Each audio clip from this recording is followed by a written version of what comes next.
In Hawaii, we have a Hawaiian word called mo'olelo, and that is the Hawaiian word for story. And it's a great way to tell stories that connects us to our food culture. There's a story or a mo'olelo of a woman that came into our Kaka'ako location and was eating our lau plate. And a lau basically is pork and black cod in the leaf, cooked and steamed in the leaf of the taro plant. It's a very iconic Hawaiian signature dish. And she just started to cry. And she had shared with us that the reason why she was crying was she was from the island of Maui, and how this food brought her back to her childhood.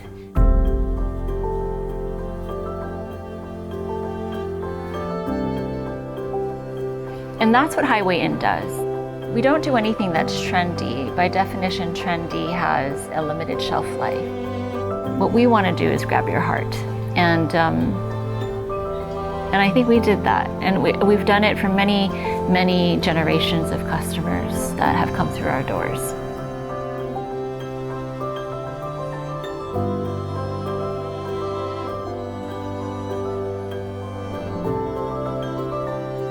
Highway Inn started in 1947 by my grandparents, Seiichi and Nancy Toguchi. My grandfather was Japanese American, and in 1941, when the Japanese bombed Pearl Harbor, he was actually interned and put into a Tule Lake internment camp, which anybody that is aware of Japanese American history, that was one of the worst internment camps you could be sent to. Upon being released January of 1946, my grandparents, or specifically my grandfather, tried to do a variety of jobs to support his now growing family. He tried to raise pigs, but they got skinnier. He tried to collect junk and refurbish them and sell them. And he eventually went back to what he had pretty much all he knew really was cooking. And in the 1940s, if you think about the political, cultural, historical context of Hawaii, much of the Hawaiian culture and language was very much oppressed. And the only way you could really get Hawaiian food is if somebody cooked it for you. So that pretty much meant you had to know a Hawaiian family. My grandfather learned how to cook Hawaiian food from, he started as a dishwasher in a restaurant in downtown Honolulu. My grandfather only had a third grade education, and he realized that he needed to develop a skill. And so he was eventually promoted to cook's apprentice, and this establishment that sold Hawaiian food, along with many of his Hawaiian friends, that he learned how to cook Hawaiian food. In 1947, he opened up Highway Inn with my grandmother, and they started serving Hawaiian and American foods. And today, Highway Inn continues to serve those same foods.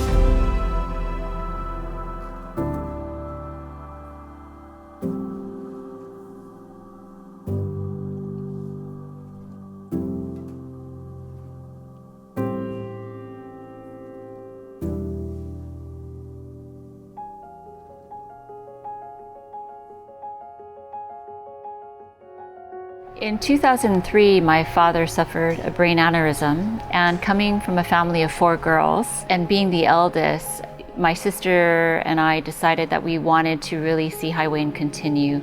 My father had the same conversation back in the late 70s when my grandfather was about to retire.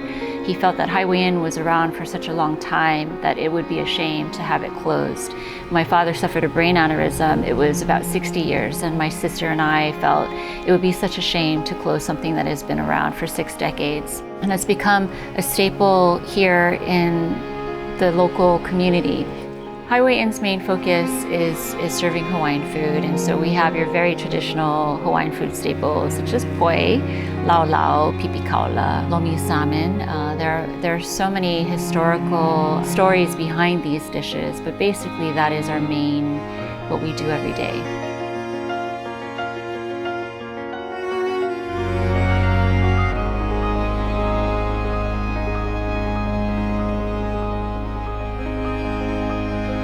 One of my most memorable experiences was growing up with Sunday dinners. My grandfather being widowed very early in his life in 1975, one of the things he looked forward to was spending time with his grandchildren and his children and their spouses. And so every Sunday we would go and come here to this house, and my grandfather would cook for us all his dishes. And I grew up watching Happy Days with my cousin, over wonderful Sunday meal that my grandfather had cooked for us.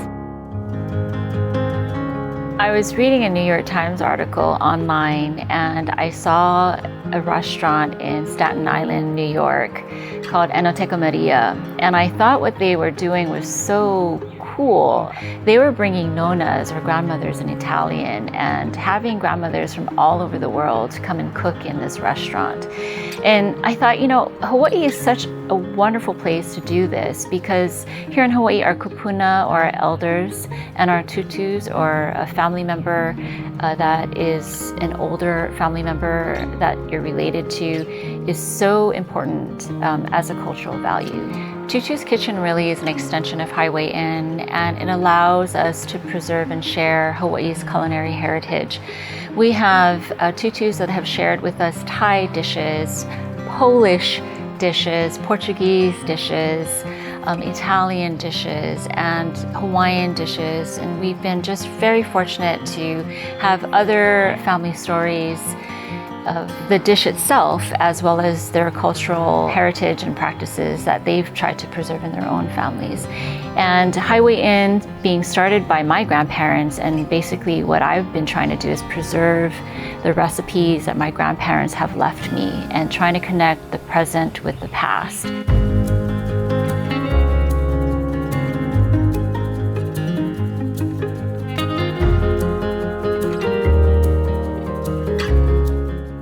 Everybody wants to have the new culinary item or the hot new restaurant, but there's really something said for traditional homemade food and recipes that have been passed down from generation to generation, and I have a fear of that being lost, and that's what's great about Tūtū's Kitchen.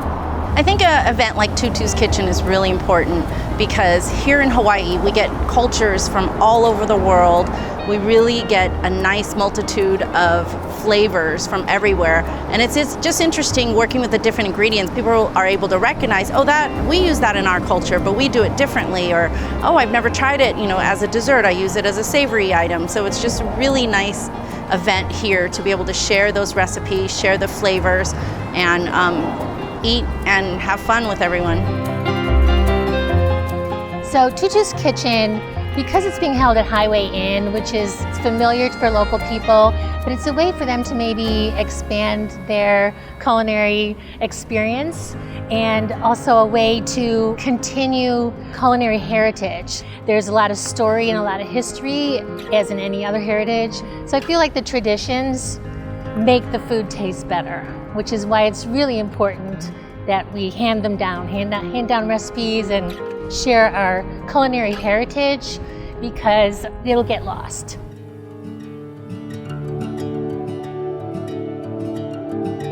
Participating in Tūtū's Kitchen, it's been a great privilege and honor, and a great opportunity. It reminds me of Sunday dinners, so it's all about the family, coming together again. We get so busy, but participating in this is kind of putting that back in place, and sort of a missing piece where maybe we don't do as often today as we should.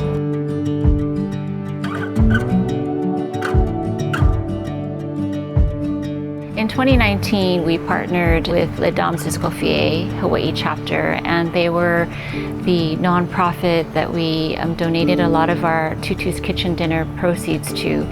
And one of the things that is the most rewarding is when I hear our guests that join us at Tūtū's Kitchen and Sunday dinners remarking how much fun they had, and because it gave them a space to really connect with each other.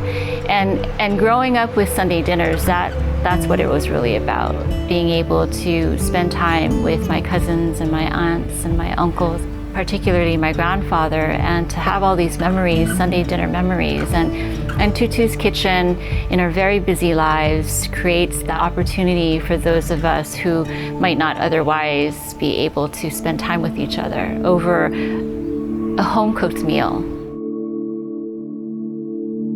When you think about when your mother or your grandmother or your grandfather cooks for you, it's really an act of love. And sharing a meal with somebody who is cooking with so much aloha is an emotion that you carry with you for the rest of your life. And many of these tutus want to share this memory and this experience with us. Tutu's Kitchen is inspiring because we have so many of our tutus coming and teaching us how to cook their family recipes and really wanting to preserve the traditions that they were so fortunate to be a part of and to share that to a wider audience. When it comes to food, it's also something that can easily be lost if there is no effort to preserve some of these stories and efforts to preserve a lot of these recipes that are only handed down from one generation to another.